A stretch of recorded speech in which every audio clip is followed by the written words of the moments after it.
आवेशित समांतर प्लेट संधारित्र की प्लेटों के बीच बल। जैसा कि हम जानते हैं कि अगर समांतर प्लेट संधारित्र है, एक पर प्लस क्यू दूसरे पर माइनस क्यू, एक पर प्लस है दूसरे पर माइनस है, तो इनके बीच अट्रैक्टिव फोर्स लगेगा और हम अट्रैक्टिव फोर्स का मान F मानते हैं। तो अगर हम इन दोनों प्लेट को थोड़ा सा दूर करना चाहेंगे तो हमको इस फोर्स के विरुद्ध कार्य करना पड़ेगा। तो मान लिया कि हम इस प्लेट को उठा के यहां पर रखना चाहें, ये दूरी dx दूरी बढ़ाना चाहेंगे, तो हमको जो कार्य करना पड़ेगा dWF into dx, equation number 1 मान लें। और यह किया गया कार्य ही उसमें संचित ऊर्जा हो जाती है। इसका मतलब जो ऊर्जा तो पहले थी उसमें इतनी वृद्धि हो गई, जो कार्य करेंगे हम ऊर्जा में वृद्धि कर देगा। और हम जानते हैं कि प्लेटों के बीच एकांक आयतन में जो ऊर्जा होती है, ऊर्जा उसका मान U=12ε0E² होता है। एकांक आयतन में ये ऊर्जा होती है। अब हम यहाँ पर देख रहे हैं कि जो प्लेट यहाँ पर थी हम यहाँ कर दिए, तो हमने कितना आयतन बढ़ाया, प्लेट का क्षेत्रफल a है और दूरी हमने बढ़ाया dx, तो जो आयतन बढ़ा दिए हम a dx बढ़ा दिए। तो यहाँ पर लिखेंगे हम कार्य के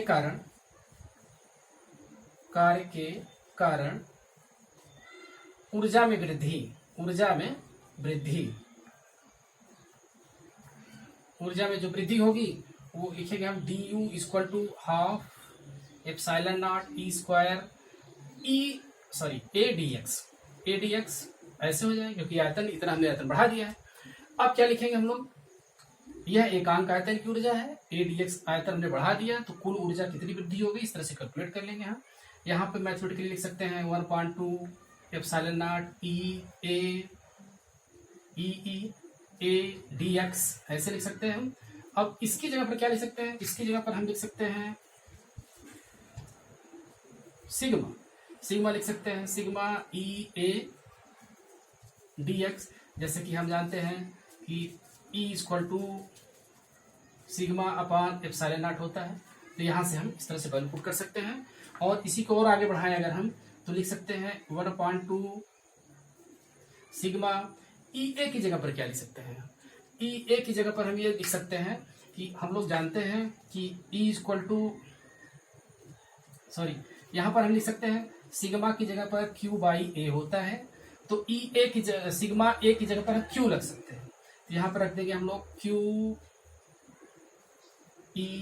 dx, ऐसे सिग्मा A की जगह पर हमने रख दिया, सिग्मा A की जगह पर रख दिया Q, तो जो फार्मूला आ गया हमारा 1/2 QE dx आ गया। तो ये ऊर्जा में वृद्धि समीकरण, इसको 2 मान लेंगे हम। अब जो कार्य किए हम ऊर्जा में वृद्धि ये हो गई, तो इसका मतलब जो कार्य किए थे dW और ऊर्जा में वृद्धि ये कार्य करने के कारण स्थितिज ऊर्जा में वृद्धि हुई। तो अब इन दोनों की तुलना कर लेंगे हम क्या करेंगे, लिखेंगे F dx =1/2 QE dx। तो यहां से देखेंगे हम dx कैंसिल हो जाएगा, लिखेंगे F=1/2 QE। तो ये फार्मूला बनके तैयार हो गया। यही क्या बता रहा है, यही बता रहा है कि दोनों प्लेटों के बीच जो बल लगेगा वह 1/2 QE लगेगा, 1/2 QE बल लगेगा। एक चीज और कंफ्यूजन होता है लोगों को कि 1/2 कहाँ से आ गया। 1/2 जैसे कि हम जानते हैं कि अगर E क्षेत्र में Q चार्ज रखते हैं तो बल तो QE लगता है, लेकिन यहाँ पर हम कैलकुलेट कर रहे हैं 1/2 QE। तो जो हाफ का कॉन्सेप्ट आता है वह यहाँ से आता है कि अगर कोई चालक है तो उसके अंदर वैद्युत क्षेत्र 0 होता है और बाहर वैद्युत क्षेत्र E होता है, तो उसी का औसत लिया गया है E/2। तो यहाँ से हमारा E/2 का कॉन्सेप्ट आता है। इस तरह से हम लोग प्लेटों के बीच जो बल लगता है उसको कैलकुलेट कर सकते हैं। Okay, thank you.